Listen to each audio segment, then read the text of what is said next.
All right, everybody, thank you so much for joining us here in the Energy Explorer series with iPEC.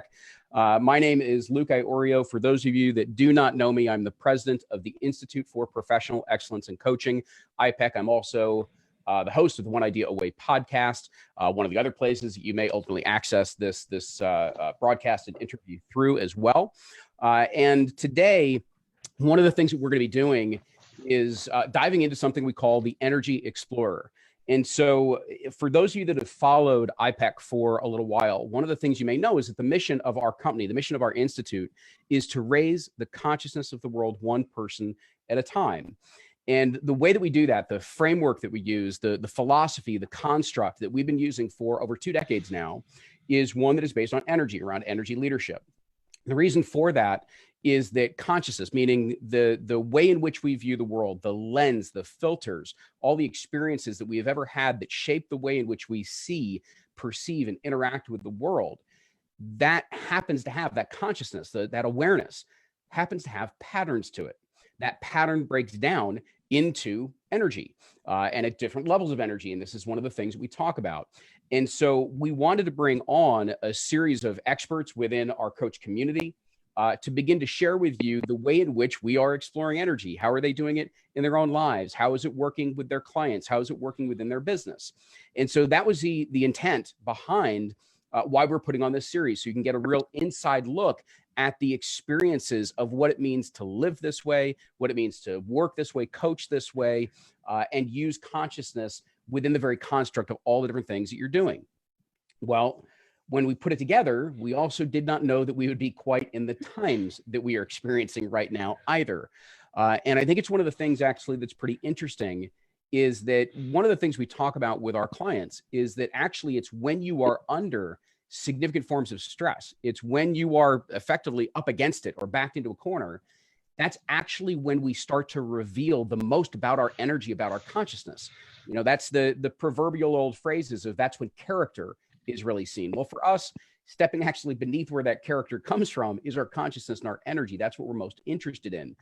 And it's at these times of great challenge that we actually begin to uncover what's really always been underneath so that we can see the conditioning, we can see the beliefs, we can see the perceptions, we can see the way in which we interact with our life and with each other and even with ourselves, because it's those patterns, it's those unconscious patterns that are actually buried within our consciousness, that are within our energy, that have a great deal of effect on the way we make decisions, the way that we communicate, the way that we get to know ourselves, the way that we interact with each other. And it's these times that begins to reveal those to us. So we actually, in that regard, are in a space that allows us to have a very different conversation than we normally would. And as it so happens, we happen to have as our very first interview, Minou Hexspoor. Now, Minou has a wonderful business. She's the Nomad Coach. I'll tell you about that in a little bit. And we wanted to originally highlight just all of this amazing experience that she's had traveling the world, the way that she's created this lifestyle business and all those things. We're going to push a little bit of that aside today, given current events and where we are in the world, because she also has an experience of seeing not just the work that she does with clients, but seeing different cultures around the world, seeing different communities around the world, seeing the different experiences that they have had through hardship and through some pretty extreme times as well. She's seen what it means to be under great duress, not just within those communities, but even with what her clients go through as well. And so she's got some very, very unique perspective, as well as her own personal journey and personal experience that she's going to be able to share with us. So it kind of is just this we're in a good place to have this conversation today in the backdrop of these events that are unfolding all around us and quite literally around all of us right now inside of the world. And so with that, let me officially give you the introduction, the background for Minou. She's recognized as a committed coach and mentor to international leaders who are working in complex conditions and dealing with high stress levels as well as overwhelm. They're looking to create a durable and effective work-life environment that honors their boundaries and priorities. Minou's work with clients focuses on maximizing their ability to lead themselves and others with motivation and inspiration while keeping priorities, team performance, and organizational goals at the forefront. She's a certified coach. She has been trained by the Institute for Professional Excellence in Coaching. She is also an ICF PCC credentialed coach, one of the key credentials that higher level coaches seek inside of this industry. And the work that she does really is about helping her individual clients connect with themselves, to connect with that powerful, authentic, genuine, transparent self, so that they can really, truly connect to the type of lives that they are looking for. And so with that, Minou, I want to thank you so much for being here on the Energy Explorer series. Thank you, Luke, for that wonderful introduction, and thank you for having me here today. Absolutely. Minou, I think the first question that I would love to ask you, a deep, penetrating question, but one I think is really critical for everybody right now. How are you doing? How am I doing? I'm good, and maybe good. Usually I would have all kinds of ideas about what does that mean. But I think today, in the situation we find ourselves in, I think good is actually pretty good. I had a bit, I guess, like all of us, a moment when this all started to come into my life of like, oh my God, this is way bigger than I can kind of like hold in my hands. And I had a bit of a dip because of that, but I think I came out of it more or less and found my way, for so far at least, how to deal with our current realities of confinement here in quarantine in Lebanon. Thank you for asking. Absolutely. I think, for everybody, it's a question that we probably even need to sit with ourselves. And I think, Minou, that's sort of what you just even described is, let's be very honest and transparent with ourselves around how are we doing. And I appreciate you sharing kind of a little bit of the moments that you have been through, right? The energy exploration of getting to good. Exactly. Right? That's what it was. Yes, absolutely. And I'll be honest. I mean, that's a big piece of what I've also experienced in the last couple of weeks. Is that right now I would say I'm it's similarly I'm in a good space. I will be honest. Part of it is because we're here right now doing this. This is one of my favorite things to do is connect. This isn't just about, an interview or the information we're sharing. This is about connection. And at the same time, that's been one of the things that's been challenged over the course of last week, the last couple of weeks, right? Is our ability to really connect with each other. And part of connecting with each other begins with connecting with ourselves. And that means we've got to be honest with ourselves. If we're not doing well on a given day, be honest with yourself. That's okay to have an off day right now. Absolutely. And to check in with yourself that way. So I think maybe that's where I do want to begin a little bit, is that part of what you do, even just with clients, and it's part of what you're describing, you've kind of been through, is effectively how do we get out of that chaos as well as that overwhelm. And so if maybe you could describe a little bit of, because right now you look around, there's tremendous chaos. There's a lot of overwhelm. A lot of that's in the face of uncertainty. And so where does that process begin for you, let alone with clients? With clients. Well, with myself, like you mentioned earlier, right? That space when something like this happens in our lives, the first thing that probably for a lot of people happens is some sort of response that alternates between fear, anger, worry, all kinds of thoughts that come to our minds. We might think about our loved ones, about our work, about what ourselves, our business. So I think in situations quite unique like we have right now, all our core life areas are somehow one way or the other affected by what is going on. And that for me happened as well. And also for my clients, obviously. But that place where you just, your brain has this, expansion of stuff in it. And you feel like, oh my God, this is so overwhelming and this is a lot. And how do I find a sense of control maybe in so many feelings and thoughts?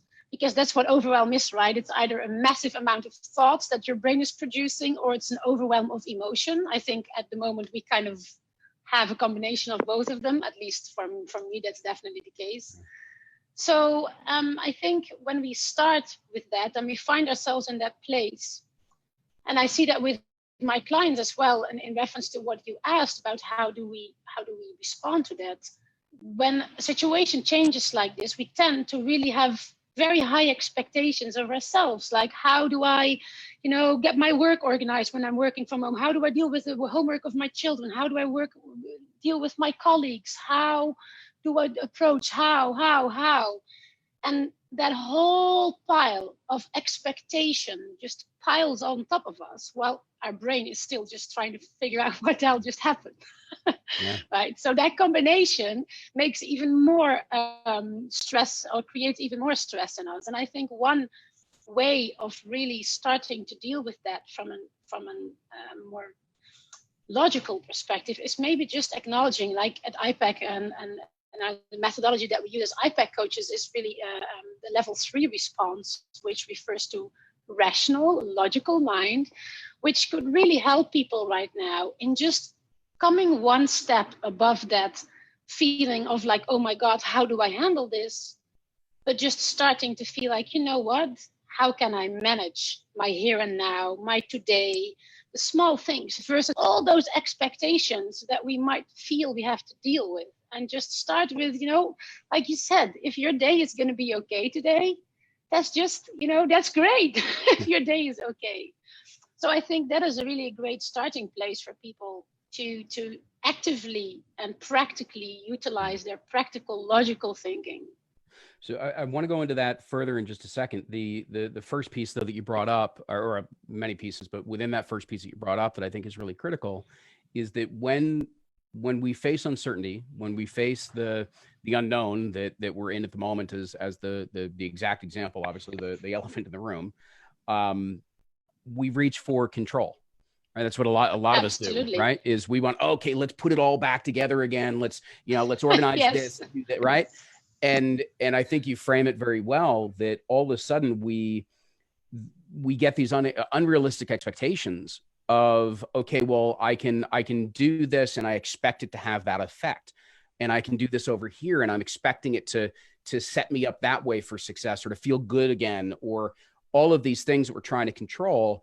And of course, one of the challenges in that is that the situation just keeps evolving. And while we're in a pressure cooker of an experience right now, it's still true anyway. I mean, it's still true in life, that there's always going to be circumstances outside of our control. Life is always going to change. It's always going to evolve in some capacity. Right now, it's just doing it a little more intensely and rapidly than we're used to experiencing, certainly. But we reach for control, and we reach to hold on to those expectations, because those expectations, we believe that that's going to give us control again, right? Absolutely. And so if anything to add on to that before I ask you a kind of a follow-up on how we begin to put this back together and rationalize it? Yeah, maybe on the control part, and the feeling of having the combination of expectations and control for a lot of people, and that certainly goes for clients that I work with, but I think for a lot of people at the moment, that life that you so beautifully put together, or complexly put together, whatever you did, suddenly is disrupted. And the expectation is immediately to go back there, because then we think if we can go back to that kind of composure, it is all back to normal. But I think control at the moment might mean just really something else for people, and just start with very practical day-to-day things that are not increasing our level of stress about all things we want to control. Yeah.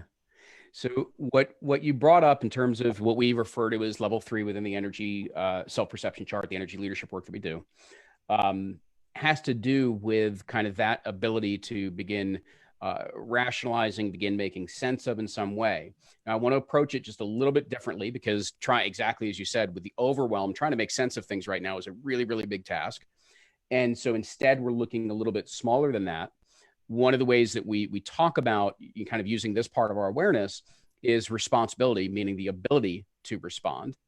And maybe that's part of where I would love for you to comment, is when you think about your own ability to respond, and you think about the kind of the step at a time approach that you can take, what is it that you're doing, and then what are you helping clients do that have them feel like, you know what, I can set the ball in motion again, and do so in a manner that even if things change, I feel like I'm finding my footing again. So what does that ability to respond look like for you, especially given today's circumstances? For me personally, the ability to respond. Actually, I had quite a realization in this whole situation with myself, which had to do with something that I call practical imagination. I realized that throughout my life in really complicated, difficult situations, and I think I have a few on my on my stick. So I realized how much I used the power of imagination throughout difficult periods, and I found myself in that reality now as well. That somehow I start using consciously and reminding myself consciously, how can I use imagination to reframe my reality? So the first few days when I was confined to my own house and we can't go out anymore, first it's like, oh shit, how are we going to deal with not going out? And then I sat during lunch with my husband and I said to myself, you know what, if we're on a spaceship and my house is the suite that I have to live on in that spaceship, that's my space, it's my space, then it's actually not so bad. It's actually really a great place that feels very homey, it feels very comfortable, it's very mine. So that was one way of kind of reducing in the moment my stress. And I started thinking of actually visualizing that. Wow, I'm on a spaceship and this is my suite. This is great. Another thing that I actually started doing actively, also together with my husband, is that every day I choose 1 hour or an hour and a half where I really disconnect from everything that I'm doing during the day and just disappear in a world of imagination. So I'm producing every day a picture that portrays a scene of something that I'm not able to do because I can't leave, but I'm doing it anyway. So some of the viewers or listeners might have actually seen some of those pictures. Yesterday, I had a tea party with my teddy bears on top of the table. On Sunday, I went on a safari trip on my balcony. So that's one way of really practically using my imagination in a way that actually children, they are so skilled in doing this, right? They don't care what's real, what's not real. They just go and they create and they feel happy. So for me, that's one really practical way of dealing with that. With my clients, it is Wait, hold similar. on. I gotta hold you right for 1 second. For those of you that just heard that, does not do justice to seeing these pictures, because we talked about, Minou and I talked about this the other day. I went over to her Instagram page. What's your Instagram account? It's Minou Hexspoor. Okay, so Minou Hexspoor. Minou. Yep. And go check out the pictures, because when seeing you sitting under the big lamp, being at the beach, and then the picture of you at the, doing the explorer, being on safari, all of a sudden puts a total different context to what you just described in place. And the playfulness of what imagination can bring out, it is such an incredible way of shifting our inner state, right? So when we talk about energy, one of the ways of thinking about that is the shift of our inner state.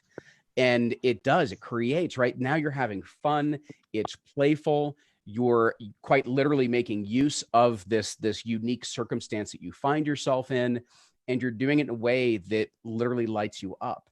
And so, to me, that practical imagination, that's a wonderful way of describing it. And for everybody, check out some of those pictures, because to me, that brings this to life, this conversation of what practical imagination can look like. And it's a wonderful example of how we can keep ourselves lit up, even at times where it feels like there's a lot of darkness around. Thank you. Yeah, absolutely. And I think whether that's making pictures during the day or what, I mean, that was my thing, but whatever that is, I think when you allow yourself to step out of that, that adult box that we're in, we're not anymore used to thinking like children. So if you allow yourself one moment, you don't have to do that all day and master this art of shifting your energy in every minute. No, if you can do that one moment in your day consciously by choice. I wake up and the first thing I think now is not like, oh, how am I going to deal with today? Or how is this or how is that? No, I think like, what's buzzing in my head about my picture today? And it kind of stays in the background, and it really helps to shifting your feelings, your attention. And I think everybody can find that space inside of themselves where they connect with their playfulness and their, because what is reality really? Like, what is it really like other than how we experience it? So if how we experience reality defines it, then by all means, find a great way of experiencing it and connect with that. Excellent. Excellent. So let's chat a little bit about where you were also going to go, which is about working with the clients. And so when you begin working with your clients, they're in that place of overwhelm. You're trying to help them tap into that ability to respond. What then? How does that look? What unfolds from there? Yes, so I think, unfortunately, for a lot of clients, it's quite a challenge, because that's what I do. I work with people who are working in environments that are stressful. Yeah. Not only their work, their lives. There's people who work in post-war zones, in disaster zones, in developing countries with all kinds of stuff going on. So their usual circumstances are quite challenging. So then I work with them, right? And they have a great path that they walk, and they feel that that's coming together, and this sense of balance coming to their lives, and that overwhelm is disappearing, and then this happened. So for a lot of people, that was really a hammer on their head, like, oh my god, I did all that work, and I put so much growth and energy into reshaping my reality, and now I find myself at the bottom of the pit. For a lot of people, that's really like on top of everything, like really this is the last thing we needed.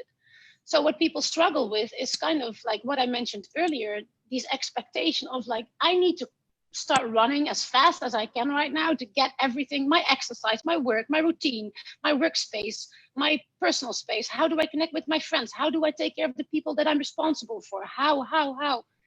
So it goes back to, again, first and foremost, reducing those expectations. And reconnecting with our self-care. Like one thing I always proclaim to everybody, self-care is not something we do after everything is done. Self-care is how we do everything.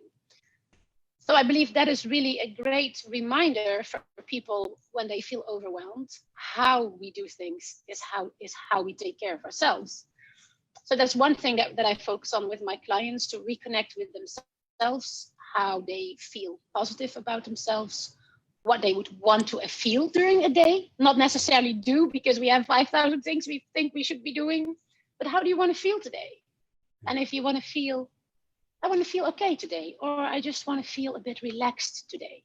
Okay, so then let's explore what are the things that you can actually connect with today, that can help you do that. And maybe to give you an example of practice and how practice can play a major role in being able to manifest that in your life. Several years ago, when I was still working in the humanitarian field, we had 1.5 million refugees coming to this country, and we have only 4 million people here. So that's quite a burden and quite a situation for the country to deal with, as well as the enormous stress that people with refugee status were going through. Now, we had a space where children would come together, and one of the things we started doing with children was meditation, but very simple way. We would put on nice music and just simple walk through guided meditation for small children between the age of 4 and, let's say, 10, 12 years old. So that it was just a bit of an experiment, like how can we use meditation in that context? And then what happened one day, we had a bomb explosion not so far away. The Iranian embassy was attacked, and I was at that space with a lot of children. It was a very stressful situation. There was a lot of shouting. It was a few hundred meters away. It was a big explosion. There was panic everywhere. And then one of the facilitators that worked with the children turned on the music that they always turned on when we did that meditation exercise. Wow. And within a minute, or within half a minute, all the children were laying on the floor doing their breathing exercise, because they had that cue of, meditation. So it was an amazing example that even under massive amounts of stress, when we practice taking care of ourselves, we can really, really so easily utilize that when we need it. This is a time to practice everything we've learned. Also for coaches, we work with this incredible energy leadership methodology. This is the moment. This is the moment to allow yourself to play and to practice and to say, what is a level 3 response? What does that look like today, here, now, or a level 4 or 5 response? So I think that's really practice. This is the moment. Practice what you've learned in your life. I love the way you just walked through that, and obviously the impact of the experience there with the children and what you've experienced. And for those who didn't hear us at the top of the call, you're specifically in Lebanon, so the bombing of the embassy that you talk about, this had taken place in Lebanon, and the way that you frame it, and I don't want to lose this for everybody because it's such an important point to underline, bold, italicized type of thing, is the importance of that self-care practice, that connection to self practice. It's something that we do all the time. It's the way we do things, as you said. And one of the, the things that kind of popped into my head is, as you were describing it, is, you an athlete who's going to play in a big game, they don't just jump into the big game. They've been practicing thousands of hours. They practice every single day for the moment that they need it.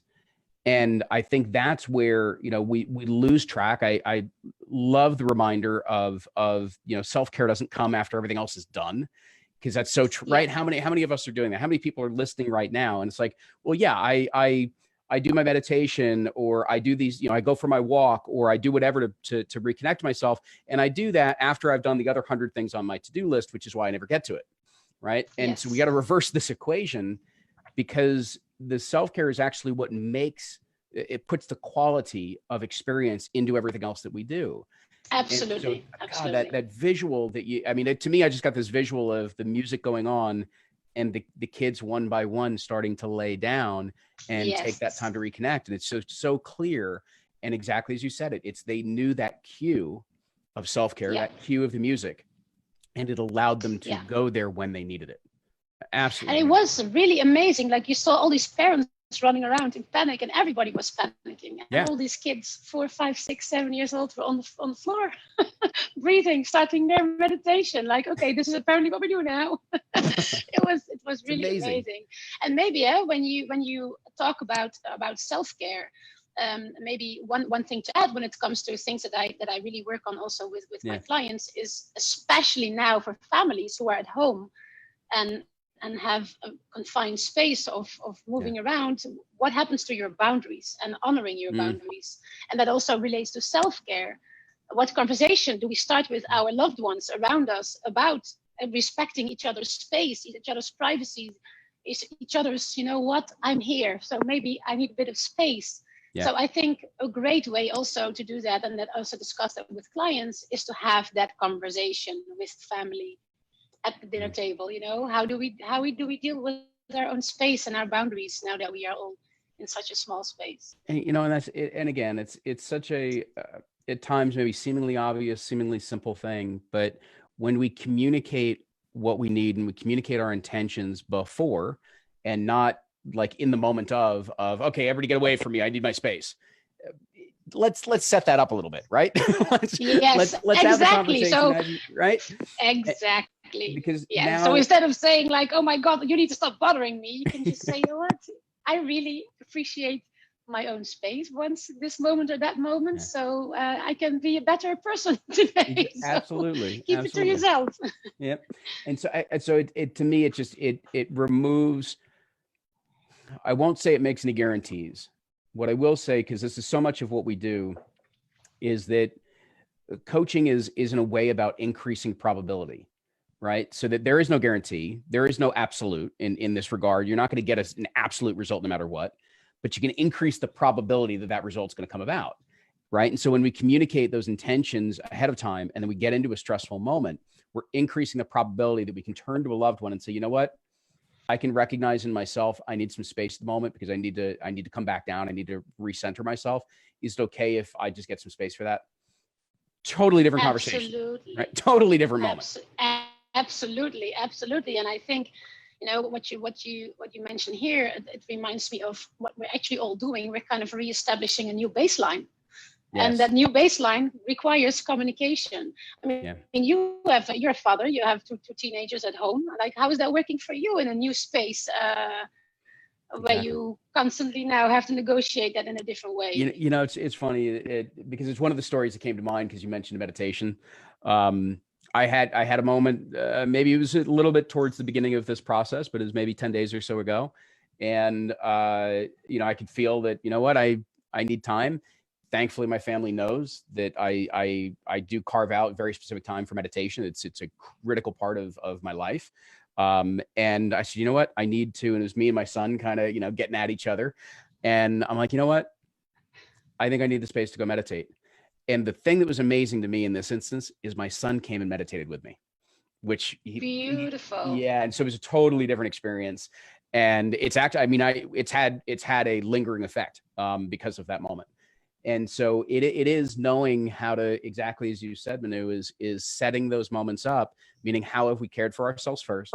How do we communicate where we're at and what our intentions have been, what we're trying to do for ourselves so nobody misinterprets what we're doing, at least hopefully doesn't misinterpret what we're doing, so that in the moments we need it, we can just have a very, very different experience, a very, very different moment. And so the way that you've described this, I think allows people to see, we're leaving breadcrumbs, we're leaving little stepping stones towards what we're trying to create. There's one other thing that you mentioned. I just wanted to go a little further into this so that nobody missed this one too. When you're working with clients, you mentioned the idea of what is it that you would like to feel or experience today, right? So if you want to feel calm, you want to feel relaxed, you want to, et cetera. And then we figure out, how do you do that? I'd love for you to say, right? Because most people don't think that way. It's more of, what do I need to get done? And I hope I will feel this way after. Yes, if I do all these things, then I'm going to feel fantastic. Exactly. It's almost like I recognize that from a program that you might have taken. But do me a favor and walk through that with everybody, because it's such a key point and it changes so much of our experience. Yes, it does. And it does for me. Listen, we're all dealing with stress. And so when I do that with clients, and I do it practically as well with myself, I see clients need to vent. They need to get rid of the stress first. So they need to talk and really get their story out. And that's important because, when we're like feeling we're going to explode with stuff, and I come like, how do you even feel today? It's like, can you just piss off? Why do you give me that question? So for people to get stuff out of the system, I think is incredibly important. But after that, reframing what we believe we need to do, have to do, all these like pressure questions. I try as a coach to really remove those from my language when I speak with my clients, and rephrase that to wanting, desiring, what would bring light to your day, what make you happy today, the next hour. If you want to feel good before you have lunch today, what are you going to do? But after we talk about what feeling you would like to experience, because we are so overwhelmed with feeling, and I think we just feel like if I do a lot, then maybe I'll feel good about myself at the end of the day, especially now. So when you ask somebody, what would you like to feel this morning? That takes time for people to think about, like, what I want to feel. I want to feel happy. Really, if I could just feel happy for like an hour before whatever. Okay, and then we explore that. So if you would feel happy for an hour, what would that look like? And then you will come eventually to a doing. And that doing could be something active, but it could also be just, watch Netflix for an hour, whatever it is. But you approach it completely. You approach it from the end goal, which is feeling happy, and then finding out how to get there. And I think there's this conversation in here as well, that when we approach it this way, listen, there's going to be things that on a given day we've got to get done, whether that's for our family, for ourselves, for work, whatever the case may be. And the way that you're setting it up is that there's going to be times where you realize maybe you can create some space to practice practical imagination or some self-care or whatever it's going to be. And there's also those moments where if you want to have more calm and more peace, let's say, or more happiness and joy inside of your experience today, it can be, how can you bring that into your meeting? How can you bring that into the way that you approach this, right? And so now it gives us that recognition that the quality is going to come from us, and we're going to imbue, we're going to let that quality emerge into whatever it is that we're doing, whether that be something that allows us to get a little space for ourselves and enjoy those moments and truly be present in those moments. Or is it that, today that's just not the reality where I am, but it doesn't mean that I can't bring that into what I'm doing. And then we Absolutely. get these little more, we get a little more of it, a little more of it, a little more of it, the more and more we practice. And then all of a sudden, Absolutely. right? And that becomes then, we're looking for, hey, if we can imbue the stuff that we do 51% of the time with the quality that we want to feel as opposed to the quality that we don't, we're now starting to tip the scales in our favor. And that's, to me, the process you just described is exactly the way we build that muscle of creating that. Absolutely, absolutely. And I think, like you mentioned in the beginning, reaction versus response, where do we start responding and where are we still reacting? And I think when we start, and that's where I think that level 3 of that rational perspective can really help when you feel so overwhelmed and stressed.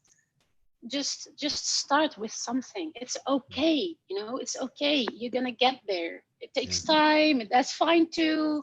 If it's not good, if it's all crap today, that's also fine. Allow yourself to feel that and acknowledge it for yourself. I really feel bad today. Okay, yeah, that happened. Okay, it's fine. Have a nice moment at one point and take your 5 minutes, and maybe in those 5 minutes you feel great, and that's good enough for today. But reduce that load of, I have to. That's important though, is that just even taking that time to feel whatever it is that you're feeling. If it's a crap day, the more that you resist it, the more that you force yourself through it, the more that it's just going to stay with you, as opposed to giving yourself the 5 minutes to just acknowledge that this is how I'm feeling today. And to give yourself that moment, it'll take a little of the edge off. I'm not going to say it's going to go away. Maybe it will, but in other times you get better at this. But as you're starting out, it'll just take the edge off. And that's all we need to do is, right, that little bit of stepping down. It opens up so much space to us as we do so. I know that we're kind of starting to round out, but there's one, I want to pivot just a little bit because you've got a really unique perspective to share. And I actually want to pivot to the business side of kind of what we're doing and what you do, because you've been in exactly as you just alluded to, communities with extraordinary hardship that have gone through major tumultuous times and crisis. And we find ourselves as a world in that experience at this moment, albeit a little bit different because it's health related, not violence related in some instances. But I'm curious, how do you approach your business like at a time of like this? How is it that you step into doing the things that you need to do as an entrepreneur to take care of your business when the world around is experiencing various levels of crisis? Yeah, I think that's a very relevant question, probably also for a lot of people who are listening, people who run their own businesses. I think first and foremost, what I realized is that what I'm experiencing, a lot of people are experiencing. So I am not alone in that experience. Whether I'm an entrepreneur and somebody else works for a company, from a client or coach perspective, they are still experiencing similar realities at the moment. So I think first and foremost that we can connect through that experience. Now, when it comes more to running a business, I think we're all facing that. And I'm used to working online, for example. Most of my clients are like in countries where most people don't even want to go on vacation. So I'm used to working online, but for a lot of people, it's a massive challenge to suddenly have to redefine the way they work, the way they network, the way they connect, the way they work direct with people. We are challenged in, are people still interested? This question that we might have as coaches as well, like, are people interested in this kind of work right now? I can tell you, like, when I worked with refugee communities, if there was one thing that was important in these communities to lift themselves to a different place, it was mindset. It was belief in what they could create. Because the people who lost belief that there was any point to anything, they were the ones that wouldn't make it, or that would really, really suffer so much more. So especially in this time and age, or in this experience, this reality that we are in, that mindset and that resilience and that re-baselining our realities is extremely important. So I would really absolutely calm all the coaches that might feel, what am I doing in this reality? These are the moments where our work is so important. And like you said at the beginning, the mission of iPEC to raise consciousness one person at a time. this is the opportunity and where it's most needed, and where people might feel they don't need it, but that's exactly why it's needed, because we have all these stress responses and reactions. So for me as a business, that's where I try to connect with people, with clients, with organizations, with businesses, on how this reality is affecting their realities, and how we can create an opportunity that that helps them to navigate that. Yeah. Absolutely. Did that answer your question? It does, but and I want to point a few things out to just make some of the connections really, really obvious. And please add to this, Minou. But what I just picked up on is very specifically some of the language that you're using in your answer.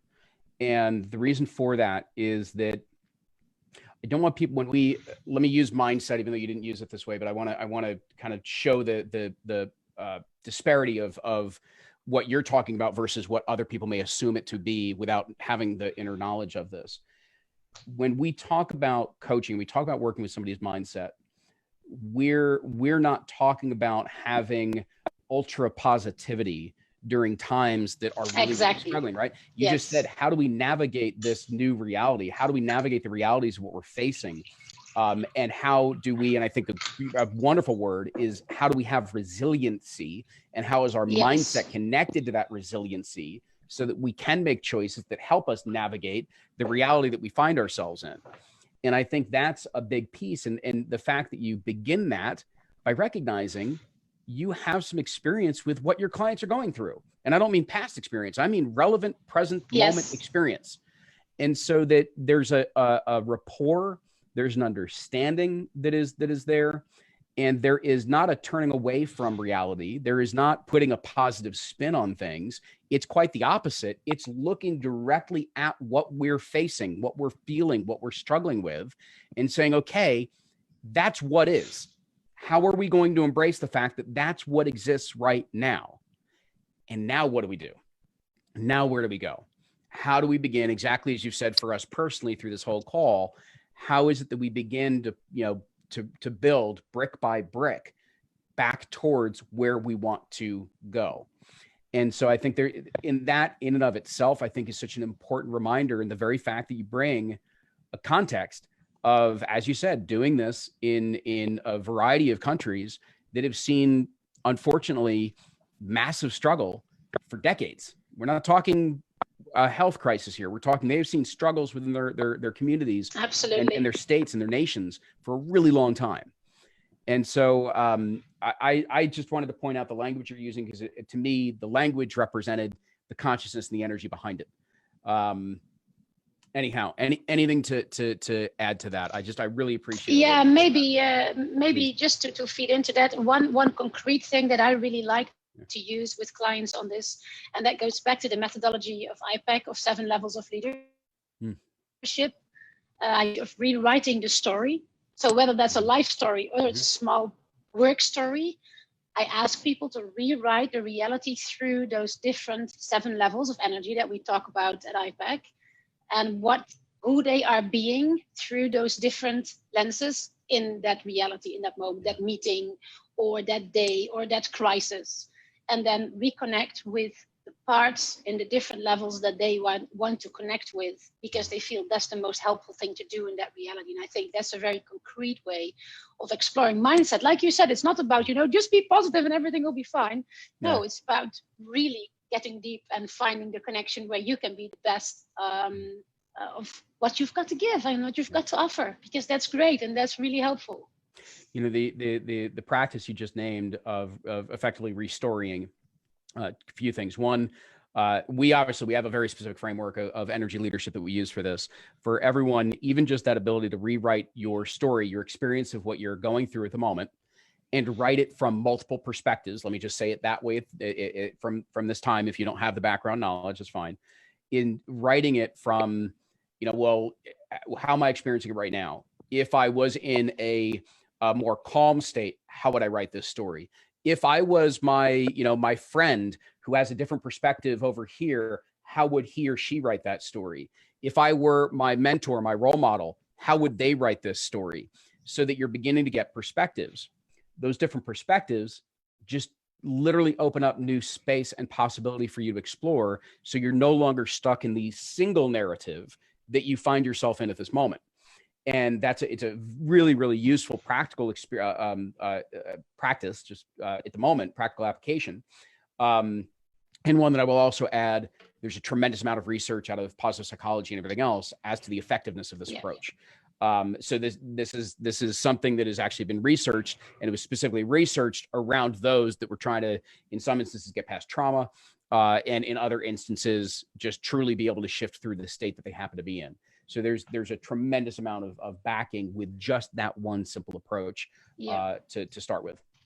Yeah, and I think it's a great way. I don't know if do we have time for a quick example? Please, go ahead. Like a real life example. I spoke with a client who works actually in the healthcare sector, very challenging at the moment. Yeah. He had a very, very complicated, stressful day, and I literally took him through those 7 levels, right? And if we make that concrete for people who are not familiar with the methodology, I asked him to look at his day from his perspective, but through 7 lenses. The first one, how did fear play a role today? And if you write your day today down on paper, what is your story of today through the lens of fear? The second question I asked him, would you write your story of today through the lens of anger? How would you write your story today if you would just, rationalize it? It's okay, I managed. How would you write your story? How would you write your story today if you would look at it from how did the helper in you come alive today, the supporter, the carer? How would you write your story today if you would look through the lens of opportunity? What was the opportunities that you saw in today or that you learned, that you grew from?